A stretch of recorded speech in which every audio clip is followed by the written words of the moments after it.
අයිබෝවන් කොටිකාස්ට් එක්ක ඔන්න අද අපි අද ඇවිල්ලා ඉන්නවා විශේෂ එපිසෝඩ් එකක් තමයි මේක. බොහොම ස්තුතියි පරණ එපිසෝඩ් එකට. කට්ටිය බලාගෙන යනවා. ඉතින් මම මතක් කරනවා පාට දේශපාලන කණ්ණාඩි කියලා කී විශේෂයෙන් කියන්න ඕනේ. පාට දේශපාලන කණ්ණාඩි ගලවලා ඒ සීරීස් එක බලන්න කවුද හොඳටම කළේ. ඒකේ තව එපිසෝඩ් කිහිපයක් එන්න තියෙනවා. ඒ එපිසෝඩ් එක ගෙනකන් අද අරන් ආවා ලංකාවේ විශේෂ දෙයක්. මොකද ඔබ දන්නේ නැති වුණාට ලංකාවේ 1954 1956 වසර දෙකෙන් පස්සේ ප්‍රථම වතාවට පළවෙනි මාස 5 ඇතුලේ ලංකාව අයවැය අතිරික්තයක් වාර්තා කරලා තියෙනවා. ඉතින් මේක සතුටට කාරණයක් වෙන්න පුළුවන්. මොකද මේ අවුරුද්ද ඉවර වෙනකොටත් අයවැය අතිරික්තය ඒ විදිහටම තිබ්බොත් 1954 56ට පස්සේ අතිරික්තයක් වාර්තා කරපු අයවැය අතිරික්තයක් වාර්තා කරපු ප්‍රථම අවස්ථාව මේක වෙනවා. ඉතින් අපි බලාගෙන ඉන්නවා අපි ප්‍රාර්ථනා කරනවා අපේ රටට එහෙම කරන්න පුළුවන් වෙන කියලා. මොකද මේ රට ඔබේ රටයි මගේ රටයි. ඉතින් ඔබේ රට වගේම මගේ රට දෙකම අපි උත්සාහ කරන්න ඕනේ ඉදිරියට අරගෙන යන්න. මොකද මගේ දැක්ම තමයි අපි කවදා හරි මරණ කාලෙක හරි මේ රට සංවර්ධිත රටක් වෙන්න කියලා ප්‍රාර්ථනා කරන එක. මේ ගැන කතා කරන්න පහුගිය දවස්වල සෙන්ට්‍රල් බැංක් එහෙම නැත්නම් ශ්‍රී ලංකා මහ බැංකුවෙන් වීක්ලි ඉකොනොමික් ඉන්ඩිකේටර් එකක් නිකුත් කරා. මම ගාව තියෙනවා ජූලි 17 වෙනිදා නිකුත් කරපු ඉන්ඩිකේටර් එක. ඊට කලින් මේ ගැන කතා කරන්න කලින් විශේෂ දේවල් දෙකක් තියෙනවා කියන්න.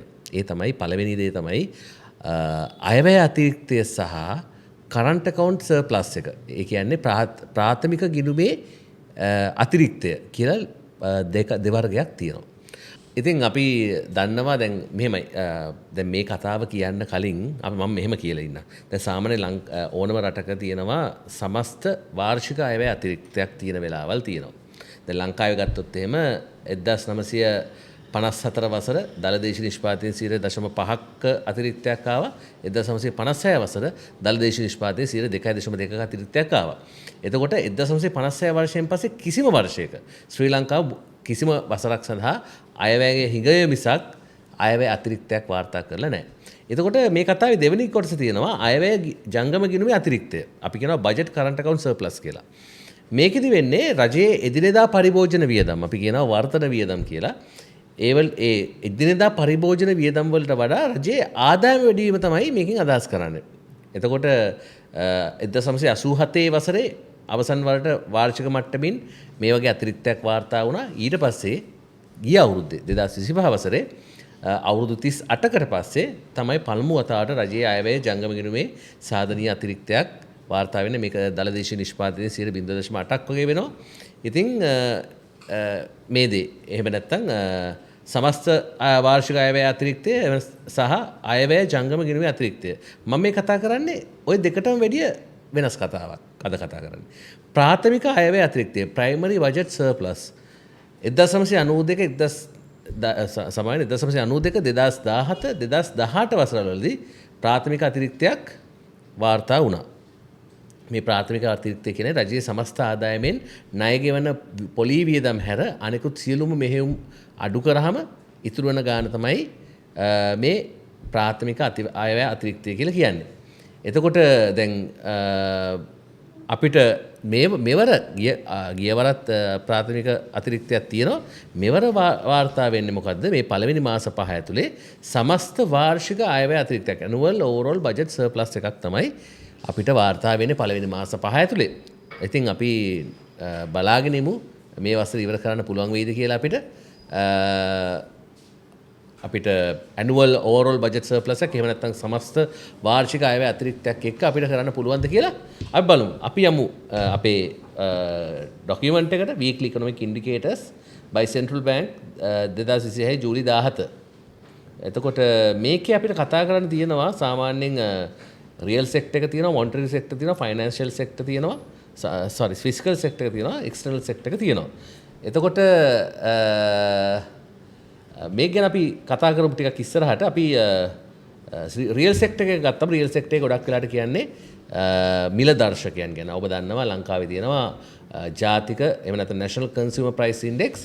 එතකොට ඊට අමතරව තියෙනවා Colombo Consumer Price Index. අපි කියනවා NCPI කියලා කියනවා. පාදක වර්ෂය එහෙම නැත්නම් බේස් ඉයර් එක 2021. CCPI Colombo Consumer Price Index එක තියෙනවා CI. එතකොට ඒ අනුව ඔබට පැහැදිලිව පේනවා ප්‍රස්ථාරය අරගෙන බලන්න 2025 වසරට සාපේක්ෂව 2026 වසරේදී මේ දෙකම වැඩි වෙලා තියෙනවා. මම ප්‍රධාන හේතුව වෙන්නේ තෙල් මිල වැඩිවීම තමයි. එතකොට ප්‍රයිසස් තියෙනවා. කියන්නේ එක මේ දෙකට නැත්නම් NCPI CCPI දෙකේම ඒ ප්‍රයිසස් වලට ප්‍රයිසස් ෆ්ලක්චුවේෂන්ස් එහෙම නැත්නම් මිල මට්ටම් වැඩි වෙන්න හේතු වෙච්ච ඒ ප්‍රයිස් අපි කියනවා NCPI CCPI එකේ බාස්කට් එක ඇතුලේ තියෙන කොමෝඩිටි ප්‍රයිසස් ඒ තමයි මේ මෙතන පහළ තියෙන සම්බ කැකුළු බීන්ස් ගෝවා ගෝවා බෝංචි කැරට් තක්කාලි එතකොට ඔය වගේ ඔහොම කියලා ඒ දේවල් ටිකක් තියෙනවා. එතකොට මේකේ තව සඳහන් වෙනවා දඹුල්ල මාකට් එක, මර්දගහමුල මාකට් එක, එහෙම නැත්නම් නාරායන්පිට ඉකොනොමික් සෙන්ටර් එක, ෆිෂ් මාකට් වල තියෙන ප්‍රයිසස් උත් මේකේ සඳහන් වෙනවා. ඊට අමතරව මේකේ ප්‍රධානම දෙයක් තමයි අපිට අරන් බලන්න ඕනේ 1.7 මේ ඔබට තිරේ දිස්සන මෙන්න මේ කෑල්ල. මෙන්න මේ තියෙන කෑල්ල තමයි විශේෂයෙන් බලන්න ඕනේ. ඔබට පේනවා ලේබර් ෆෝස් පාටිසිපේෂන් රේට් එක 49%යි තාම අපේ තියෙන 2025 වසරට සාපේක්ෂව අරන් බැලුවොත් 2025 දී 49.4යි 2025 ක්වාටර් 1 එකේදී එහෙම නැත්නම් පළවෙනි කාර්තුවේදී 49.7යි 2026 ක්වාටර් 1 එකේදී 49.2යි.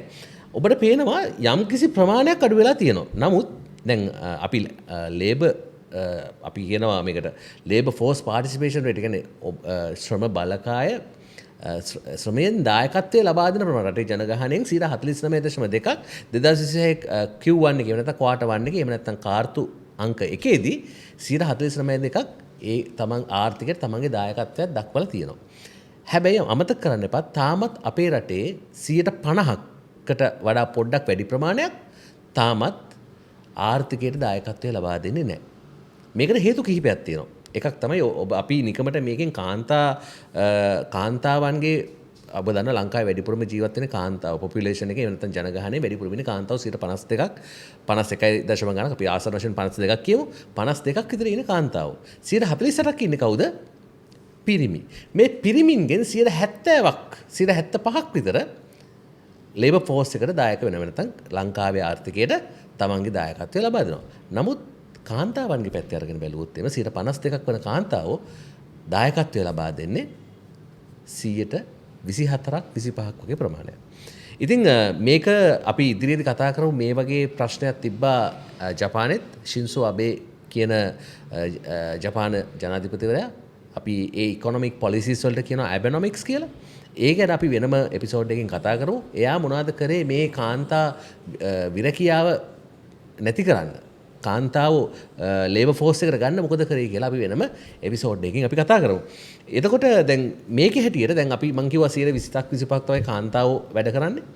එතකොට කාන්තාවන්ගේ ප්‍රමාණය යම්කිසි මට්ටමක අපිට 20කින් වගේවත් ඉහළ දාගන්න තිබ්බනම් සමස්ත ලේබර් ෆෝස් එක පාටිසිපේෂන් රේට් එක අපිට 60කින් විතර වැඩි කරගන්න පුළුවන්. සාමාන්‍යයෙන් අපි මේ ලේබර් ෆෝස් පාටිසිපේෂන් රේට් එක සාමාන්‍යයෙන් අපි බලාපොරොත්තු වෙන 60ට වඩා ඉහළව තියෙයි කියලා නමුත් ලංකාවේ දැනට තියෙන්නේ 49.2යි. එතකොට එතනින් එහාට මේකේ ප්‍රධාන වශයෙන් අවධානය යොමු කරන්න තියෙන අපිට දේවල් තියෙන්නේ අපි බැලුවොත් එහෙම එම්ප්ලොයිමන්ට් එක ගැන කිව්වා අපි ප්‍රධාන වශයෙන් තියෙනවා ඊළඟට මොනිටරි සෙක්ටර් එක. මොනිටරි සෙක්ටර් එකේ ඔබ දන්නවා අපි කතා කරා ලංකාවේ ඕවර්නයිට් මාකට් රේට් වෙනස් වෙන්නේ කොහොමද කියලා. ඒතර ඕවර්නයිට් පොලිසි රේට් එක වෙනස් වෙන්නේ කොහොමද කියලා. ඒතර ඕවර්නයිට් පොලිසි එක අවුරුද්දකට කලින් අපේ තිබේ 7.75යි. ඒක මිස් වුණා නම් කොඩිකාස්ට් එකේ වෙනම එපිසෝඩ් එකක් තියෙනවා. ඒ එපිසෝඩ් එක බලන්න. එතකොට ඔබට අපි පැහැදිලිව විස්තර කරලා තියෙනවා ලංකාවේ පොලිසි මාකට් එකේ භාවිතා වන උපකරණ ගැන අපි වෙනම කතා කරලා තියෙනවා. එතකොට අවුරුද්දකට කලින් අපි 7.75ක් තමයි ඕවර්නයිට් පොලිසි රේට් එක තිබ්බේ. පසුගිය දැන් අවසානට තිබ්බ සෙන්ට්‍රල් බැංක් රිවිව් මීටින් එක නෙමෙයි ඊට කලින් මීටින් එකේදී බේසිස් පොයින්ට් 100කින් එක වැඩි කළා 8.75ක් විදියට. ස්ටෑන්ඩින් ෆැසිලිටි රේට් එක ඒකත් වැඩි වෙලා තියෙනවා. ඒ වගේම ස්ටෑන්ඩින් ලෙන්ඩින් රේට් එක මේකේ සඳහන් වෙන්නේ නැහැ. ස්ටෑන්ඩින් ලෙන්ඩින් රේට් එකත් බේසිස් පොයින්ට් 100කින් වැඩි වෙලා තියෙනවා. මොකද ඕවර්නයිට් පොලිසි රේට් එක වැඩි වෙනකොට අර දෙකත් ඔටෝමැටිකලි වැඩි වෙනවා. ඊට පස්සේ මේකේ විශේෂ දෙයක් නැහැ. අපි බැලුවොත් එහෙම lending rates bank wise ඒ කියන්නේ බැංකුව අතර තියෙන interest rate කියන්නේ ණය දෙන්න සඳහා භාවිත කරන interest rate වල පොඩි summary එකක් මේකේ තියෙනවා.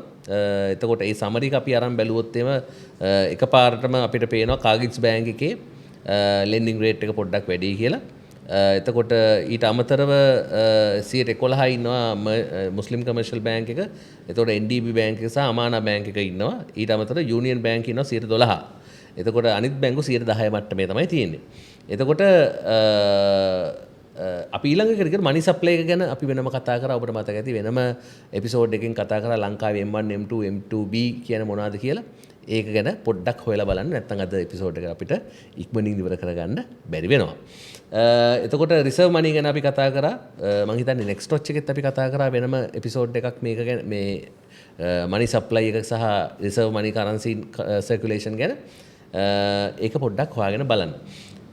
ඊළඟට අපි ගත්තොත් එහෙම ඕපන් මාකට් ඔපරේෂන්ස් තියෙනවා. ඒක අපිට ලොකු අදාළත්වයක් නැහැ. ලංකාවේ තියෙන ක්‍රෙඩිට් කාඩ් ප්‍රමාණය ගැන ඔබට අවබෝධයක් ලබා දෙන්න පුළුවන්. 2025 දෙසැම්බර් වෙනකොට ලංකාවේ 2.1 මිලියන් ක්‍රෙඩිට් කාඩ්ස් තිබිලා තියෙනවා. එතකොට 2026 අප්‍රේල් වෙනකොට 2.2 මිලියන් ක්‍රෙඩිට් කාඩ්ස් ලංකාවේ තිබිලා තියෙනවා. එතකොට ෂෙයා මාකට් එක වර්ධනය වෙලා තියෙන 2025 සාපේක්ෂව all share price index එක 18800 ඉඳලා 21400 යනකම් වැඩි වෙලා තියෙනවා. එතකොට ෆිස්කල් සෙක්ටර් එක අපි අරගෙන බැලුවොත් එම ෆිස්කල් සෙක්ටර් එකෙන් ගොඩක් වෙලාට බලාපොරොත්තු වෙන්නේ ආණ්ඩුවේ වියහියදම් තමයි ෆිස්කල් සෙක්ටර් එකෙන් බලාපොරොත්තු වෙන්නේ. එතකොට ඔබට පේනවා 2025 ආදායම සහ ලැබීම් කියන කොටස වැඩි වෙලා තියෙනවා. 2025 ජනවාරි ඉඳලා මාර්තු වෙනකන් අරන් බැලුවොත් මේ රුපියල් බිලියන 1942ක්. එතකොට 2026 ජනවාරි ඉඳලා මාර්තු වෙනකොට මේ ප්‍රමාණය රුපියල් බිලියන 2536ක් වෙනකන් වැඩි වෙලා තියෙනවා. එතකොට ටැක්ස් ආදායම 1802 ඉඳලා 2323 වෙනකන් වැඩි වෙලා තියෙනවා. එතකොට රජයේ ආදායම 1939 ඉඳලා 2535 වෙනකන් වැඩි වෙලා තියෙනවා. එතකොට ග්‍රාන්ට්ස් ප්‍රමාණය අඩු වෙලා තියෙනවා. ටැක්ස් රෙවෙනියු එක කියන එහෙම නැත්නම් ටැක්ස් ආදායම වැඩි වෙලා තියෙනවා. එතකොට ටැක්ස් නොවන ආදායම ඒකත් රුපියල් බිලියන යම් කිසි ප්‍රමාණයක 137 ඉඳලා 211ට වැඩි වෙලා තියෙනවා. එතකොට වියදම් ණය ගැනීම වලින් අඩු කළාට පස්සේ ඒකත් පොඩ්ඩක් වැඩි වෙලා තියෙනවා. එතකොට ප්‍රධානම කාරණේ අපි දැන් ටික ටික අපි අපේ ප්‍රධාන කාරණේට එනවා ට්‍රෙෂරි බිල් රේට් එක තියෙනවා. එතකොට ඊට අමතරව government security weekly summary primary and secondary market A report එක තියෙනවා. ඇත්තට මේවා investor කෙනෙකුට වැදගත් වෙන දේවල්. අපි සාමාන්‍යයෙන් අපිට අවශ්‍ය වෙන ටික තමයි අපි ටික ටික මේ external sector ගැන කොහොමද external sector කියන්නේ exchange rate එක. එහෙම නැත්නම් ලංකාවේ foreign currency market එක කොහොමද වෙනස් වෙලා තියෙන්නේ කියන එක තමයි මේකේ කියවෙන්නේ. සහ tourism and workers remittances එහෙම නැත්නම් සංචාරක හා අපිට ලංකාවට එන රෙමිටන්සස් ගැන අපි කතා කරොත් එහෙම මෙතන තියෙනවා 2025 වෙද්දී ටුවරිස්ට්ලා ලංකාවේ 1,38,000ක් ඇවිල්ලා තියෙනවා. එතකොට 2026 ජනවාරි ඉඳලා ජූනි එකන් 1.1 මිලියන් ඇවිල්ලා තියෙනවා. එතකොට ටුවරිසම් වලින් අපි උපයාගත්ත දේවල් ගත්තොත් 2025 ජූන් වෙද්දී අපි බැලුවොත් එහෙම මෙතන තියෙනවා 1,712ක්. එතකොට ඒ වගේම 2026 ජනවාරිද ජූනි වෙනකන් 1,511ක් විදියට අඩු වෙලා තියෙනවා. එතකොට වර්කර් රෙමිටන්සස් ඒ කියන්නේ පිටරට ඉඳලා අපේ රටට එවන සල්ලි එවන කට්ටිය 2025 ජනවාරි ඉඳලා ජූනි වෙනකන් බලනකොට 3,738ක් අපිට එවලා තියෙනවා. ඒ ප්‍රමාණය වැඩි වෙලා තියෙනවා. 2026 ජනවාරි ඉඳලා ජූනි වෙනකොට 4,604ක් අපිට එවලා තියෙනවා. එතකොට මේ කතාවේ තව තියෙනවා ඔෆිෂියල් ඇසට්ස් ගැන. එතකොට ලංකාවේ ඔෆිෂියල් රිසර්ව් ඇසට්ස් ඒ කියන්නේ ඔකට කියනවා සංචිත කියලා. ඒ සංචිත වල ප්‍රමාණයන් අපිට මේකේ පේන්න තියෙනවා. එතකොට ඊට අමතරව එක්ස්පෝර්ට් ට්‍රේඩ් එක කොහොමද කළේ, ඉම්පෝර්ට්ස් කොහොමද වැඩ කරේ, ඒවා වල ගණන් හිලව් අපිට පැහැදිලිව පේනවා. ඔබට මම පොඩි දෙයක් පෙන්නන්නම්. එක්ස්පෝර්ට් අපි බැලුවොත් එහෙම 7.6කින් වැඩිලා තියෙනවා 2026. ඒ වගේම ඉම්පෝර්ට්ස් 29කින් ඉම්පෝර්ට්ස් වැඩි වෙලා තියෙනවා 2026 වෙද්දී. එතකොට අපි නියුමරිකල් ෆිගර් එක නැත්නම් අපි නම්බර්ස් අරගෙන බැලුවොත් එහෙම ජූනි මැයි අතර එකක් 2025 දී 2.4 මිලියන් රුපීස් අපි වියදම් කරලා තියෙනවා ඉම්පෝර්ට්ස් වලට. එතකොට 2026 වෙද්දී අපි 3.2 මිලියන් රුපීස් වියදම් කරලා තියෙනවා ඉම්පෝර්ට්ස් වලට. ඒ වගේම එක්ස්පෝර්ට්ස් වලින් අපිට හම්බෙච්ච ලාභය 2025 වෙද්දී 1.5 මිලියන් එව නැත්නම් මිලියන 1.5යි ලක්ෂ 15ක් විතර. එතකොට ජනවාරි ඉඳලා මැයි වෙනකන් 2026 දී ලක්ෂ 18කින් අපේ එක්ස්පෝර්ට් ආදායම එව නැත්නම් අපනයන ආදායම අපි වැඩි කරගෙන තියෙනවා. ඉතින් අපි මේ කතාව කියාගෙන ආවේ weekly economic indicator මේක පබ්ලිෂ් කරන්නේ Central Bank of Sri Lanka එකෙන්. මේ කතාවේ විශේෂම කතාවට තමයි දැන් අපි ඇවිල්ලා ඉන්නේ. ඒ තමයි ෆිස්කල් සෙක්ටර් එක. එහෙම නැත්නම් රජයේ වියදම් ගැන අපි කතා කරා. අපි මුලින් ඉඳන් අගට ඔබව ගෙනිච්චා මේ කතාවේ අපි මීට කලින්. නමුත් විශේෂයෙන්ම කියන්න ඕන කතාව තමයි අපි දැන් නැවතලා ඉන්නේ. ඔබට පේනවා ආණ්ඩුවේ ආදායම් ගැන එහෙම නැත්නම් වියදම් ගැන තමයි මේ ෆිස්කල් සෙක්ටර් එකෙන් කියන්නේ. බලන්න හොඳට මේකේ තියෙනවා 2025 මෙන්න මෙතන හොඳටම බලන්න මෙන්න මෙතන මේ මම කර්ස් එක පෙන්නන තැන ඕවර්ऑल බජට් බැලන්ස් 2025 ජනවාරි ඉඳලා මැයි වෙනකන් අපිට පේන්නේ මයිනස් එහෙම නැත්නම් හිඟයක්. අපි මේවා කතා කරන්නේ රුපියල් බිලියන වල රුපියල් බිලියන 236ක් මයිනස් තියෙන්නේ බජට් එක 2025 ජනවාරි මැයි අතර.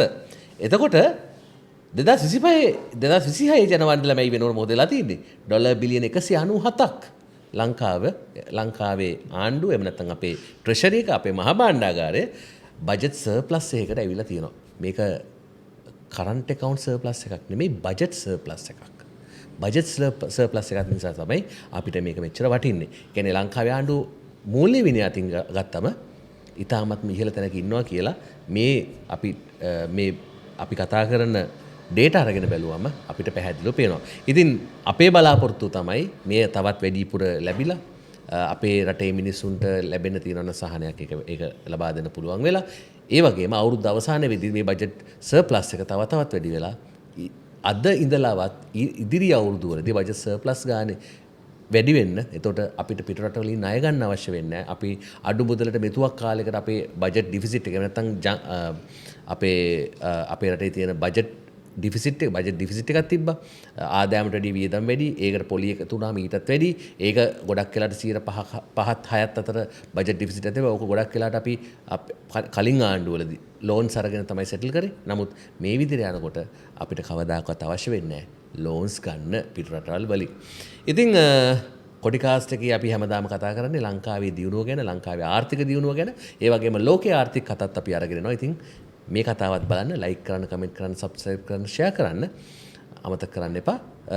ඒ වගේම ඔබ බලාගෙන ඉන්න කවුද හොඳටම කළේ ඊළඟ එපිසෝඩ් එක ළඟදිම අරන් එනවා. අපිත් එක්ක එකතු වෙලා ඉන්න. එන ජය වේවා.